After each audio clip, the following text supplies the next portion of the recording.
వచనంలో చీకటిలో నుండి ఆశ్చర్యమైన తన వెలుగులోనికి మిమ్మను పిలిచిన వాని గుణాతిశయములను ప్రచురణ చేయు నిమిత్తము ఏర్పరచబడిన వారము. గుణాతిశయములనంటే ఆయన లక్షణాలు, ఆయన యొక్క స్వభావము గురించి అని. కాబట్టి ఇక్కడ 2 వాక్య భాగాల్లో కూడా దేవుణ్ణి అర్థం చేసుకోవడము, దేవుణ్ణి అనుభవపూర్వకంగా గ్రహించడము,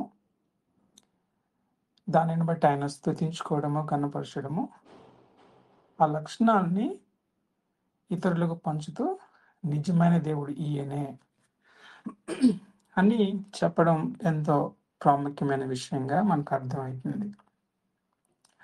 మనం దేవుణ్ణి ఎలా రుచి చూసి తెలుసుకోగలం? మొదటిగా గ్రహించాలి కదా.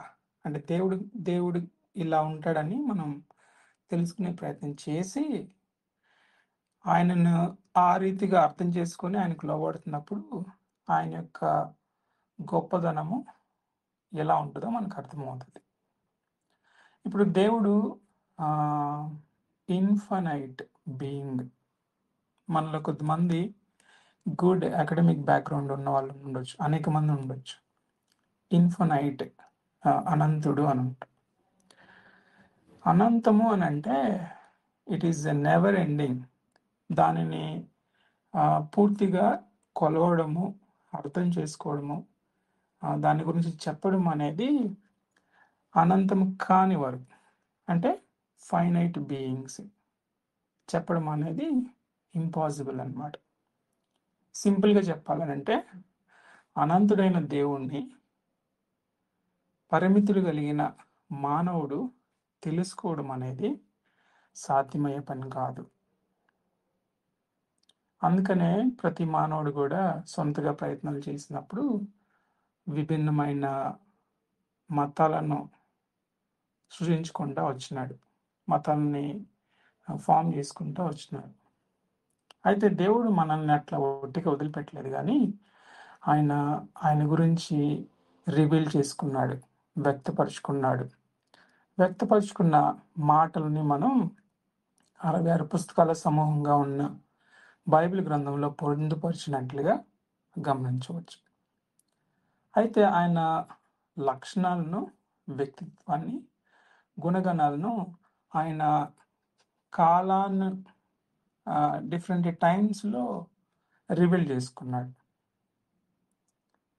మొదట నుంచి అంటే ఆదికాండం నుంచి ప్రకటన గ్రంథము మధ్యలో అన్ని బుక్స్ చదువుతూ ఉంటే దేవుని యొక్క లక్షణాలు ఒక్కొక్కటిగా మనకి అర్థమవుతూ ఉంటుంది.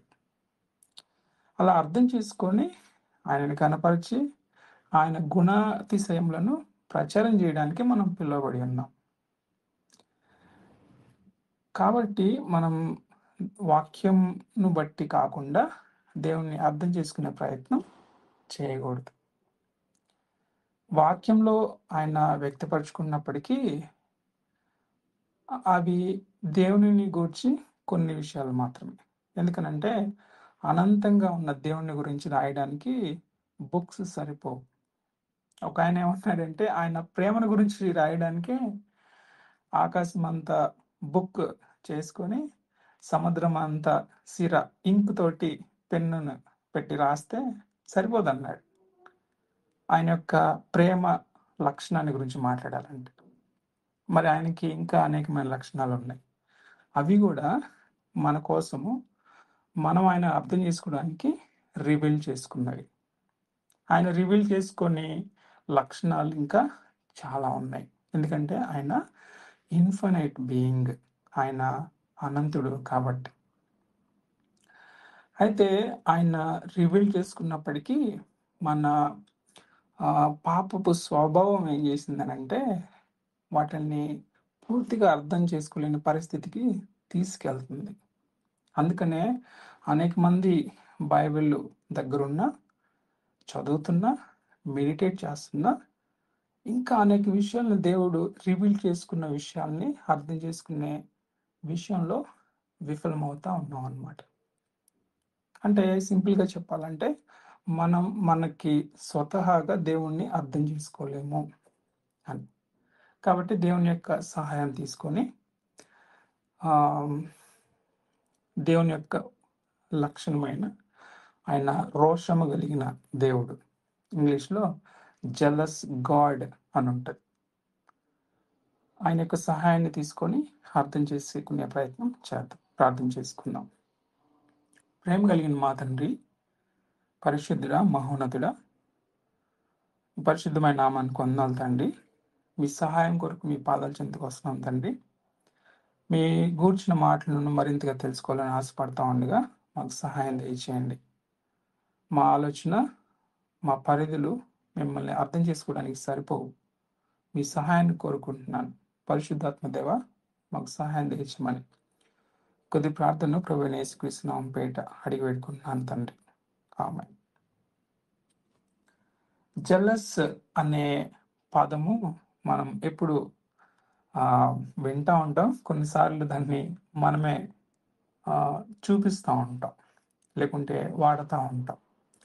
సహజంగా ఎక్కువ మందికి జలస్ అనగానే మైండ్లోకి వచ్చేది ఏంటంటే అసూయ అని వస్తుంది.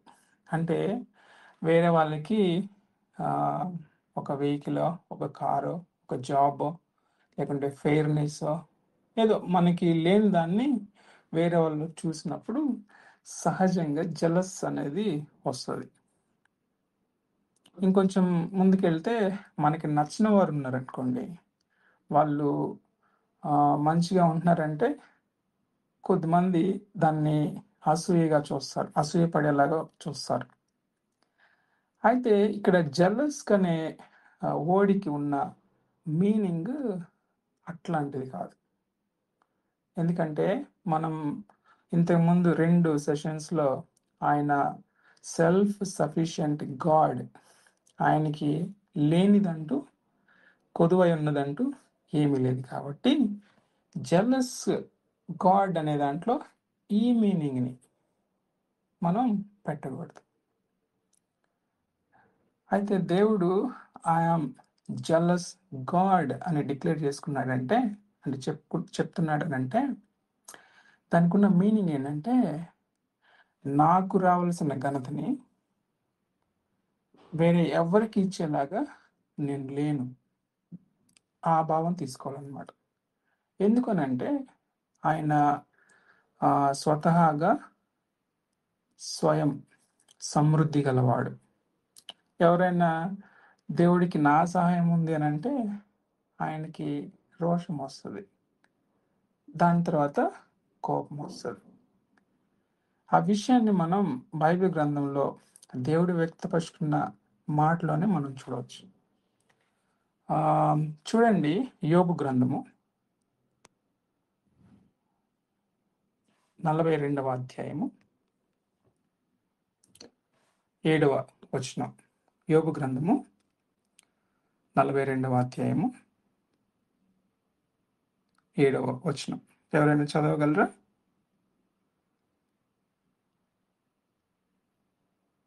యెహోవా యోబుతో ఆ మాటలు పలికిన తరువాత ఆయన తేమానీయుడైన ఎలీఫజుతో ఇలాగ సెలవిచ్చెను. నా సేవకుడైన యోబు పలికినట్లు మీరు నన్ను గూర్చి యుక్తమైనదని పలకలేదు గనుక నా కోపము నీ మీదను నీ 2 స్నేహితుల మీదను మండుచున్నది. కాబట్టి చాలండి. సో ఇక్కడ స్పష్టంగా దేవుడు కోప్పడినట్లు, కోపం రావడానికి ఉన్న కారణం కూడా చెప్పినట్లు ఇక్కడ మనం చూడవచ్చు. అందులో కారణం ఏంటంటే, మీరు నన్ను గురించి యుక్తమైనది పలుకలేదు. యుక్తమైనది అని అంటే నేనేమై ఉన్నానో అట్లా మీరు నన్ను అర్థం చేసుకోవట్లా, నా గురించి మాట్లాడట్లా. దానికి విడిగా ఆయన ఏదైతే కాదో దానిని ఆయనకి ఆపాదిస్తున్నారు. ఇక్కడ ఆ మాటలు ఎవరితో పలికారంటే ఎలీఫజ్ అని ఒక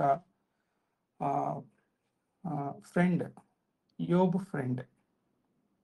అలానే ఇంకొక 2 స్నేహితులు ఉన్నారు, బిలాద్, జోఫర్ అని. సో వీళ్ళు ముగ్గురు యోబు పరిస్థితిని చూసి దేవుని యొక్క లక్షణాలని తప్పుగా అర్థం చేసుకొని యోబుని దూషిస్తున్నారనమాట. ఒక అతను ఏమన్నాడంటే, ఎలీఫజ్ ఏమన్నాడంటే, నీ సఫరింగ్కి కారణము నువ్వు నీ పాపాలను బట్టి పశ్చాత్తాపపడాల, ఒప్పుకోలా, కాబట్టే దేవుడు నీకు ఇలాంటి పరిస్థితిని తీసుకొచ్చాడు అని చెప్తున్నాడు. బిలాద్ ఏమంటున్నాడంటే, నీ పిల్లలు పాపం చేయడం వలన వాళ్ళు చనిపోయారు. జోఫర్ అనే మూడొక స్నేహితుడు ఏమంటున్నాడంటే, నువ్వు అమాయకుడు కాబట్టి దేవుడు నీ పట్ల అట్లా చేస్తున్నాడు అని చెప్తున్నాడు అనమాట. అంటే ఈ ముగ్గురు ఇచ్చిన స్టేట్మెంట్స్లో కూడా కనిపిస్తుంది ఏంటంటే, దేవుడు ఏమైతే కాదో అది అయి ఉన్నాడని చెప్తున్నారు. దేవుడు ఏదైతే చేయలేదో వాళ్ళు ఊహించుకొని ఇది జరగడానికి దేవుడు కారణమయ్యాడు, లేకుంటే దేవుడు ఇలా మీరు ఇట్లా ఉన్నారు కాబట్టి ఆయన ఈ పరిస్థితికి మిమ్మల్ని తీసుకొచ్చి మిమ్మల్ని శపిస్తున్నాడు అని చెప్తున్నారనమాట. ఇప్పుడు దేవుడు వ్యక్తపరుచుకున్న మాటని బట్టి కాకుండా, లేకుంటే దేవుడు చేసే పనిని బట్టి కాకుండా వేరేలాగా మనం అర్థం చేసుకున్నప్పుడు, చెప్తున్నప్పుడు అది దేవుని యొక్క ఉగ్రతను రేకెత్తిస్తుంది అనే విషయం ఇక్కడ మనం చూస్తూ ఉన్నాం. దానికి కారణం ఏంటంటే ఆయన రోషము కలిగిన దేవుడు. ఎందుకంటే ఆయన యొక్క ఘనత అంత గొప్పది. ఆయన యొక్క కీర్తి లోకంలో ఎవరికీ లేనిది. కాబట్టి ఆయనకి రావాల్సిన ఘనత, ఆయనకి చెల్లించాల్సిన కీర్తి, ఆయనకి ఉన్న మహిమను ఆయనకి చెల్లించడమే మనం ఆయనని ఆరాధించడము, స్తుతించడము. అయితే దానికి వేరుగా చేసినప్పుడు ఏమవుతుందంటే ఆయనను మనం సరిగా అర్థం చేసుకోలేని పరిస్థితికి వెళ్తూ ఉన్నాం, యోబు స్నేహితులు చేసినట్లుగా. అందుకనే ఆయన రోషం కలిగిన దేవుడు కాబట్టి కోపపడేవాడిగా ఉన్నాడు. ఆయన రోషము కలిగిన దేవుడు అని వ్యక్తపరుచుకున్న మాటలను నిర్గమాకాండంలో మనం చూడవచ్చు. ఈ లక్షణాన్ని ఆయన రోషము కలిగిన దేవుడు అని ఆయన దాదాపుగా 12 సార్లు వ్యక్తపరుచుకున్నాడు. నేను రోషము కలిగిన దేవుణ్ణి కాబట్టి అని తర్వాత కొన్ని స్టేట్మెంట్స్ ఇవ్వడం చూస్తూ ఉంటాం. ఇన్నిసార్లు ఆయన లక్షణాన్ని గురించి చెప్తున్నాడు అని అంటే అది మనం ఎంతైనా అర్థం చేసుకునే అవసరత ఉందని మనకు అర్థమవుతుంది కదా. చూడండి, నిర్గమాకాండము 20వ అధ్యాయము 5-6 వచనాలు చదువుకుందాం. ఏలయనగా నీ దేవుడైన యెహోవానగు నేను రోషము గల దేవుడను, నన్ను ద్వేషించు వారి విషయంలో 3-4 తరముల వరకు తండ్రుల దోషమును కుమారుల మీదకి రప్పించుచు, నన్ను ప్రేమించు నా ఆజ్ఞలు గైకొని వారిని 1000 తరముల వరకు కరుణించువాడనై ఉన్నాను. ఆయన రోషము కలిగిన దేవుడు. ఆయనను ద్వేషించడము, ప్రేమించడము చేసేవారి పట్ల ఆయన ఎట్లా రెస్పాండ్ అవుతాడు అనేది చూస్తూ ఉన్నాం. అంటే ఆయనను సరిగా అర్థం చేసుకోవడము, దాని యొక్క రిజల్ట్ బ్లెస్సింగ్. బ్లెస్సింగ్ ఎక్కడి వరకు ఉంటుంది అంటే తరతరములకు ఉంటుంది అని. ఇక్కడ ఎట్లా చెప్పబడిందంటే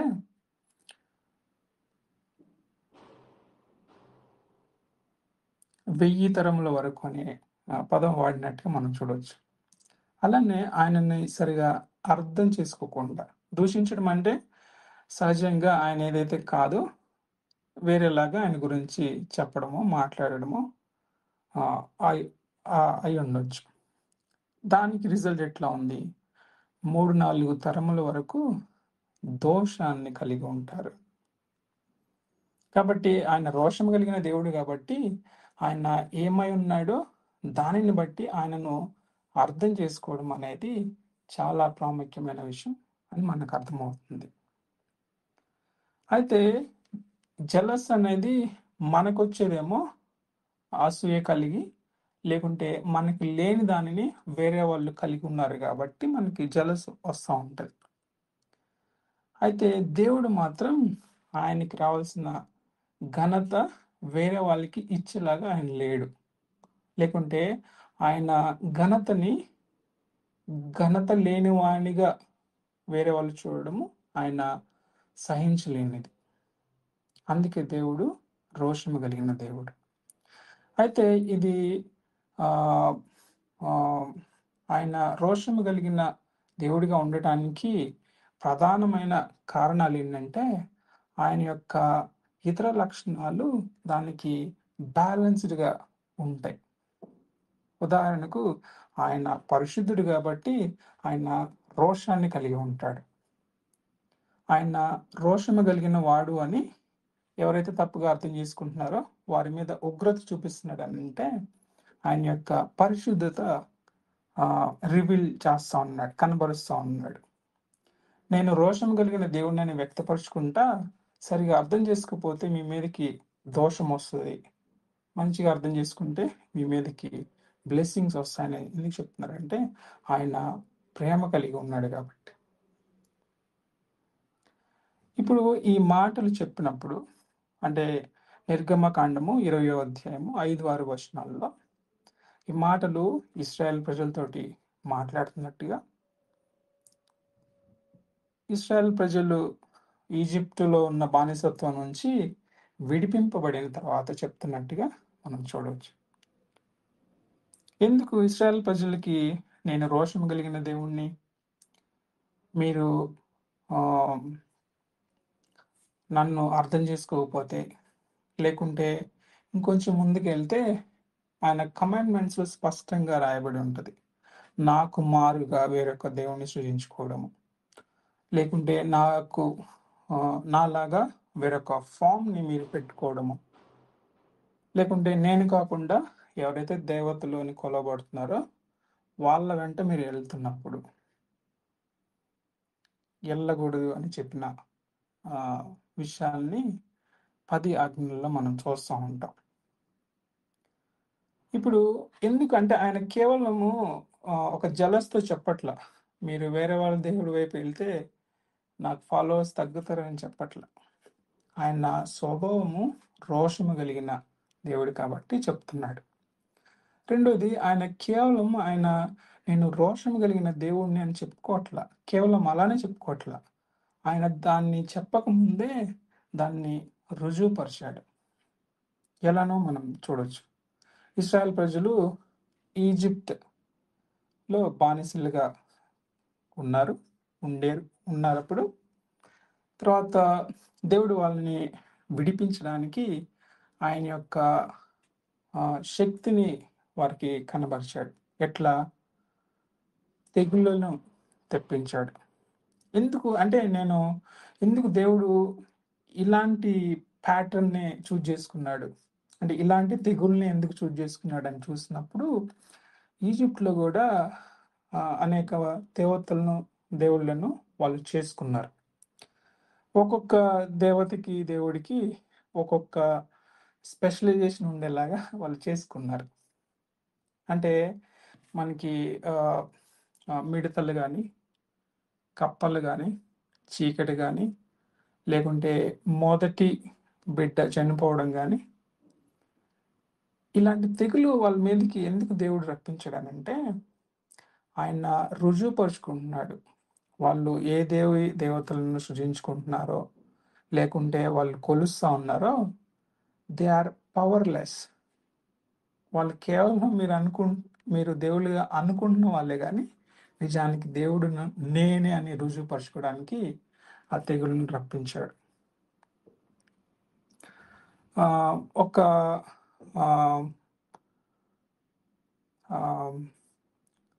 కొన్ని వాళ్ళు కొలిచే దేవత పేర్లు ఏముంటాయంటే హేకేత్ అని ఉంటది. అంటే కప్పలు, మిడతలు ఇట్లాంటి ఏవైనా పంటను నాశనం చేయడానికి కానీ, లేకుంటే వాళ్ళ ఇంట్లో ఉన్న వస్తువులు నాశనం చేయడానికి కానీ రాకుండా ప్రొటెక్ట్ చేసే దేవుడు దేవతగా వాళ్ళు కొలుస్తారు, హెకేత్ అనే దేవతని. అయితే దేవుడు అట్లా కాదు, సమస్తం మీద నేనే సావరెన్ అథారిటీ, సార్వభౌమ అధికారము, సర్వశక్తి మంత్రులను అని ప్రూవ్ చేయడానికి ఏం చేశాడంటే ఈయనే కప్పల్ని పంపించాడు, మిడతల్ని పంపించాడు. వాళ్ళ దేవి దేవతలు అనుకున్న వాళ్ళు దాన్ని ఆపలేకపోయారు. ఆపలేకపోయారు అని అంటే వాళ్ళు ఆపలేరు. దెన్ దేవుడు అప్పుడు వాళ్ళకి రుజువు పరుస్తున్నాడు. ఎస్పెషల్లీ ఇస్రాయెల్ ప్రజలకి ఆయన తెలియపరుచుకుంటున్నాడు. కప్పల దండు, మిడతల దండుని ఆపగలిగేది వాళ్ళు కాదు. దానిని రప్పించాలన్నా, దానిని నియంత్రించాలన్నా కావలసిన శక్తి, సావరెన్ అథారిటీ నాకే ఉందని రుజువుపరచడానికి ఆ తెగుల్ని తీసుకొచ్చాడు. అలానే ఫస్ట్ బోర్న్ చైల్డ్కి ఏమీ కాకుండా ఉండాలని అంటే వాళ్ళకి ఇంకొక దేవత ఉంది, దాని పేరు రా అని పెట్టుకున్నారు. అందుకనే దేవుడు ఇలాంటి తెగులు తీసుకొచ్చాడు. ఎవరైతే రక్తాన్ని మీ గడప ముందు రాసుకుంటారో ఆ ఇంట్లో ఇలాంటి బిడ్డ చనిపోవడం ఉండదు. ఎవరైతే అది లేదో వాళ్ళ ఇంట్లో బిడ్డ చనిపోతారు అని ఉంటుంది. అదే రీతిగా ఇశ్రాయేల్ ప్రజలకు చెప్పాడు. ఇశ్రాయేల్ ప్రజలు ఫరో తోటి అనౌన్స్ చేయించాడు. దేవుడు ఇలా చెప్పాడు, మీరు ఇప్పటికైనా మారితే బాగుంటుందని. ఇన్న వాళ్ళ పిల్లలు ఎవరు చనిపోలేదు. ఎవరైతే వినలేదో అంటే ఈజిప్ట్ ప్రజలు, ఫరో కింగ్డంలో ఉన్న వాళ్ళు. ఎందుకంటే వాళ్ళు కూడా వాళ్ళ దేవత వాళ్ళ బిడ్డల్ని రక్షిస్తుంది అని వాళ్ళు అనుకున్నారు. కానీ ఆ తెగులు వచ్చినప్పుడు ఈజిప్ట్లో ఉన్న ప్రజల బిడ్డల చనిపోయారు. యూదుల అంటే ఇశ్రాయేల్ ప్రజల బిడ్డలు ఏమీ అవ్వలేదు. అట్లా దేవుడు రుజువుపరుచుకుంటున్నాడు. ఏదైనా రప్పించడానికి, నిర్మూలించడానికి సామర్థ్యం కలిగినది నేనే అని రుజువుపరుచుకున్న తర్వాత ఇశ్రాయేల్ ప్రజలతోటి చెప్తున్నాడు, ఇంత రుజువుపరిచినప్పటికీ కూడా మీరు నాకు మారుగా ఏదన్నా చేసుకుంటే అది నాకు రోషాన్ని కలిగించేది, లేకుంటే నాకు ఉగ్రతను రేకెత్తించేది. ఎందుకంటే నేను రోషం కలిగిన దేవుణ్ణి. నాకు రావాల్సిన ఘనతని వేరే వాళ్ళకి చెందేలాగా నేను ఉండేవాడిని కాదు అని స్పష్టంగా చెప్పిందనమాట. ఇంకొక సందర్భం ఏంటంటే, అంటే దేవుడు రివీల్ చేసుకున్నప్పటికీ కూడా మనం ఆయన లక్షణాన్ని ధ్యానించకపోతే, మన జీవితంలో ప్రాక్టీస్ చేయకపోతే మనం భ్రమపరచబడే పరిస్థితికి వెళ్తూ ఉంటాం.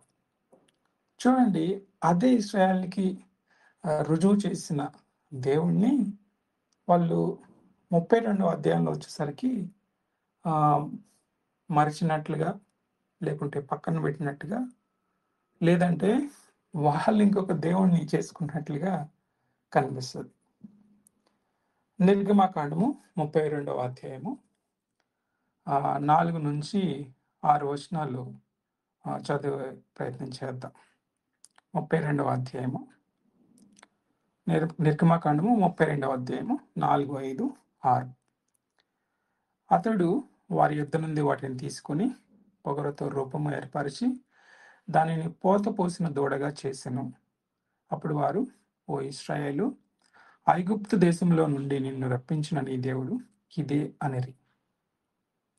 అహరోను అది చూచి దాని ఎదుట ఒక బలిపీఠం కట్టించును. మరియు అహరోను రేపు యెహోవాకు పండుగ జరిగించునని చాటింపగా, మరునాడు వారు ఉదయం లేచి దహన బలులను సమాధాన బలులను అర్పించిరి. అప్పుడు జనులు తినుటకును త్రాగుటకును కూర్చుండి ఆడుటకు లేచిరి. ఇక్కడ 6వ వచనంలో అప్పుడు అంది. అప్పుడు అని అంటే ఇవి జరిగిన తర్వాత దే స్టార్టెడ్ డూయింగ్ దిస్. ఇది చేయడం స్టార్ట్ చేస్తున్నారని. అంటే ఒక రకంగా వాళ్ళు ఏదైతే చేయాలనుకుంటున్నారో దాన్ని ఫర్బేడ్ అంటే చేయకుండా ఉండేలాగా ఆజ్ఞించేలాగా ఉన్న దేవుడు ఉన్నారని అంటే వాళ్ళు దేవుణ్ణి మార్చుకోవడానికి కూడా వెనకాడరు. అందుకని వాళ్ళు అప్పుడు ఏం చేశారనే దాన్ని ఇక్కడ దేవుడు మన కోసం రాయించాడు. అప్పుడు ఏం చేశారు వాళ్ళు? వాళ్ళు తింటున్నారు, తాగుతున్నారు, ఆడు ఆడటానికి లేచారు.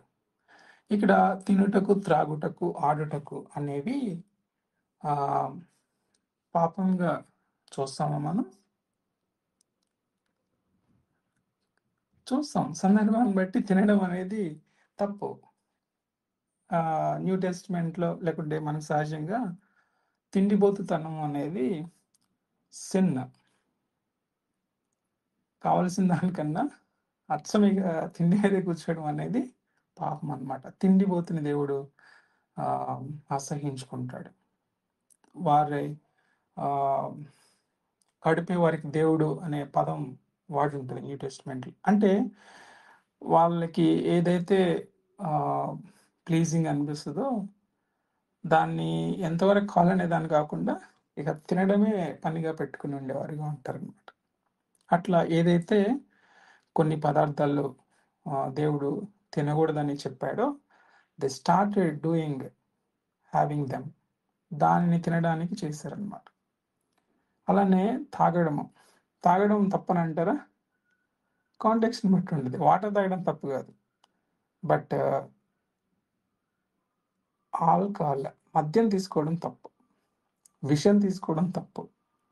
అట్లా ఏదైతే దేవుడు తీసుకోవద్దని అంతకుముందు చెప్పాడో దానిని తీసుకోవడానికి వాళ్ళు ఏం చేశారంటే ఒక దూడని చేసుకొని నువ్వే మా దేవుడు అని చెప్పారు. ఇప్పుడు వాళ్ళు సృజించుకున్న దేవుళ్ళో వాళ్ళు ఇవి చేయడానికి అవకాశం ఉంటుంది. అందుకని వాళ్ళు చేసుకున్నారు. మూడో పదం చూసినట్టయితే ఆడుటకు లేచిరి అని ఉంటుంది. తెలుగులో మనకి ఆడుటకు లేచిరి అని ఉంటుంది కానీ లిటరల్ వర్డ్ అండ్ మీనింగ్ చూసినప్పుడు ఏమొస్తుందనంటే it is like pub culture. అంటే ఇక్కడ బెంగళూరులో పబ్స్ ఉంటాయి. మరి ఎంతమందికి ఇట్లా ఉంటుందో తెలుసో నాకు తెలియదు. అక్కడ విచ్చల విడితనము కనబడతా ఉంటుంది. ఎవరినైనా తాగొచ్చు, ఏదైనా తినొచ్చు, తాగొచ్చు, ఎలాంటిదైనా చేయొచ్చు అనమాట. అట్లాంటి దాన్ని దేవుడు అనుమతించేలాగా లేదు కాబట్టి వాళ్ళు దేవుణ్ణి చేసుకొని అట్లాంటిది చేయొద్దని చెప్పలేడు ఆ దేవుడు కాబట్టి వాళ్ళు అవి చేస్తూ ఉన్నారు. కాబట్టి మనము దేవుణ్ణి అర్థం చేసుకుంటున్నప్పటికీ ఆయనని మనము మన జీవితంలో ప్రతి దినము కూడా ఆయనకి తగినట్టుగా జీవించడం ఎంత ఇంపార్టెంట్ అనేది మనకు కనిపిస్తుంది. ఇప్పుడు ఇశ్రాయేల్ ప్రజలు ఇలా తినడం, తాగడము, ఎగరడము, ఆడుకోవడం అనేది ఆయన రోషము కలిగిన దేవుడు అని చెప్పిన తర్వాత కూడా చేశారు కొంతమంది. ఈరోజు అనేక సంఘాల్లో అలానే కనిపిస్తుంది. వారికి అధికారము ఉన్న అంటే చర్చ్లో ఉన్నప్పుడు ఇవ్వట్లేదనుకో దే స్టార్టెడ్ న్యూ చర్చ్. ఎందుకంటే వాళ్ళు కొత్త చర్చ్ స్టార్ట్ చేస్తే వాళ్ళకి అధికారం వస్తుంది కాబట్టి అంటే వాళ్ళు అలా చర్చ్ స్టార్ట్ చేయడానికి చేస్తారు. కొంతమందికి మనీ మీద అంటే చర్చ్ నుంచి వచ్చే మనీ మీద గ్రిప్ రాదు. అందుకని ఏం చేస్తారంటే వాళ్ళు ఒక చర్చ్ స్టార్ట్ చేసి అక్కడి నుంచి వచ్చే మనీ మీద గ్రిప్ తీసుకుంటారు. అంటే ఆ లాధీనంలోకి తీసుకుంటారు. అనేకమైన మిషనరీ ప్రాపర్టీస్ ఆ రీతిగానే దొంగల చేతిలోకి వెళ్ళిపోతూ ఉన్నాయి. అంటే వారికి ఆ మనీనే దేవుడు అయిపోతున్నారు. వారికి ఆ చర్చ్ ప్రాపర్టీసే దేవుడు అయిపోతూ ఉన్నారు.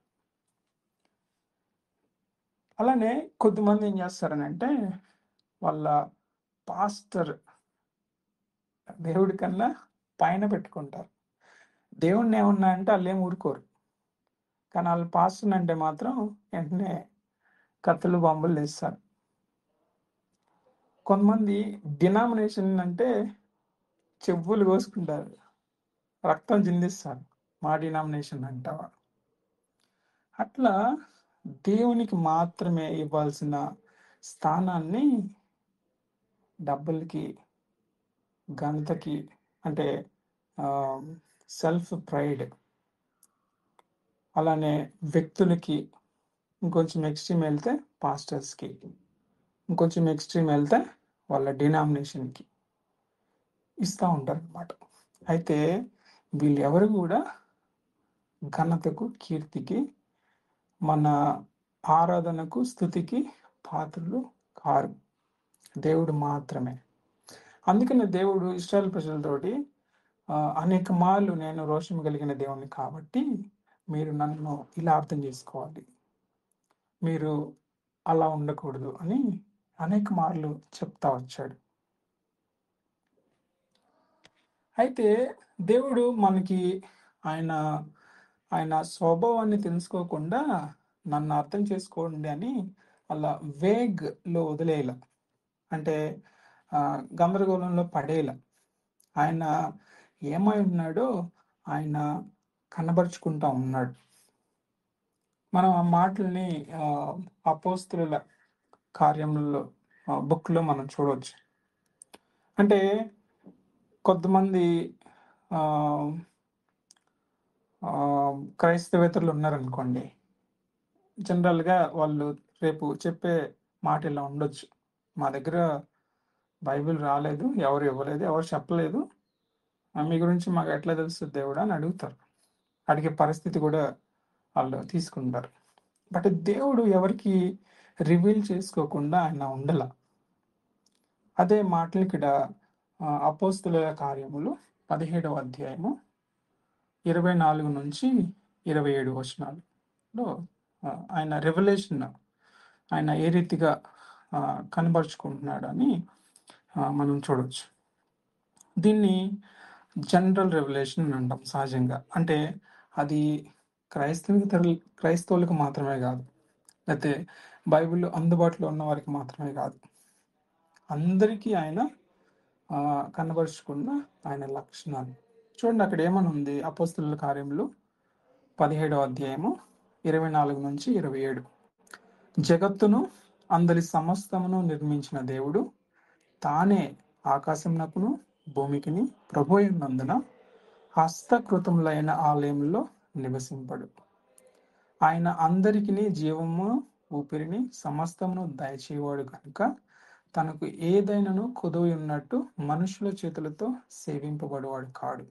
మరియు యావత్ భూమి మీద కాపురం ఉండుటకు ఆయన యొక్కని నుండి ప్రతి జాతి మనుషులను సృష్టించి, వారు ఒకవేళ దేవునిని తడవులాడి కనుగొందురేమో అని తన్ను వెదకు నిమిత్తము నిర్ణయ కాలమును వారి నివాస స్థలము యొక్క పొలిమేరలను ఏర్పరచును. ఆయన మనలో ఎవనికి దూరముగా ఉండువాడు కాడు. ఆయన సృష్టి ద్వారా ఆయన కనబరుచుకుంటున్నాడు. ఇంకొకటి, ఆయన రివీల్ చేసుకోవాలనంటే నువ్వు నేను మాత్రమే వెళ్ళి చెప్పనక్కర్లా. ఆయన ప్రత్యక్షంగా వారితో మాట్లాడగలరు.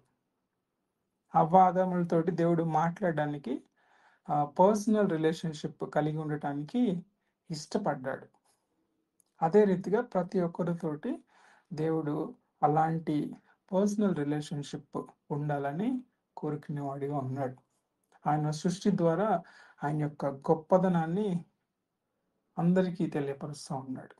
కాబట్టి ఆయన కోపాన్ని రావడానికి కారణమవుతున్న ఆయన అర్థం చేసుకోలేని పరిస్థితిని మనకి కావాలని కలిగించలా, మనమే కావాలని ఆయన తెలుసుకోవట్లా, ఆయనని గ్రహించట్లా. కాబట్టి దేవుడు మనల్ని అట్లా వదిలేశాడు.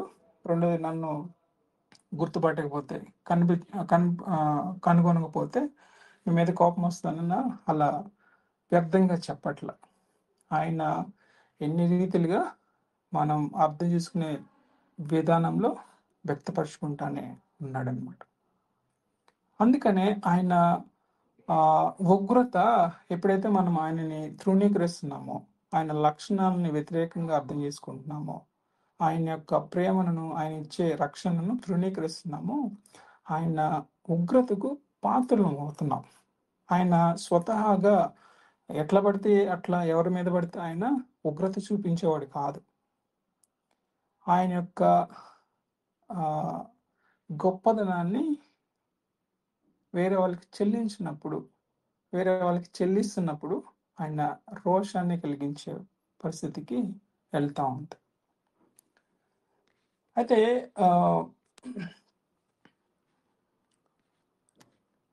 ఆయన మనల్ని ఆయనతో పాటుగా వేరే వాళ్ళని కూడా మనం పూజించవచ్చు అనేలాగా ఆయన చెప్పట్లు. ఎందుకంటే దేవుడు ఎక్స్క్లూజివ్ వర్షిప్, అంటే ఆయనను మాత్రమే ఆరాధించాలి అనేలాగా ఉన్న దేవుడు. ఎందుకంటే చూసాం మనం, ఆయన సెల్ఫ్ సఫిషియెంట్ గాడ్, ఇంకెవరు కాదు. ఇప్పుడు ఎవరినైనా నువ్వు ఏదైనా చేయగలవు, నువ్వు సమస్తం నీకు కావాల్సిందా నీకే ఉంది, లేకుంటే నా డిపెండెన్సీ నీలోనే ఉందని చెప్పగలిగే పరిస్థితి ఉన్నప్పుడు అది దేవునికి కోపం తెప్పించే విషయం. అందుకనే మనం ఎవరిని తల్లిదండ్రుల్ని దేవతలుగా చూడము, కానీ వాళ్ళని గౌరవిస్తాం. దేవుడు ఎప్పుడైనా ఆయన ఎక్స్క్లూజివ్ వర్షిప్ని కోరుకునే దేవుడిగా ఉన్నాడు. ఎందుకంటే ఆయన రోషము కలిగిన దేవుడు. అయితే ఆయనను ఆరాధించడము, ఆయనను ఘనపరచడం అనేది అది మన మేలు కొరకే ఆయన చేయమని చెప్తా ఉన్నాడు. చూడండి, ఆ మాటను చూసే ప్రయత్నం చేద్దాం.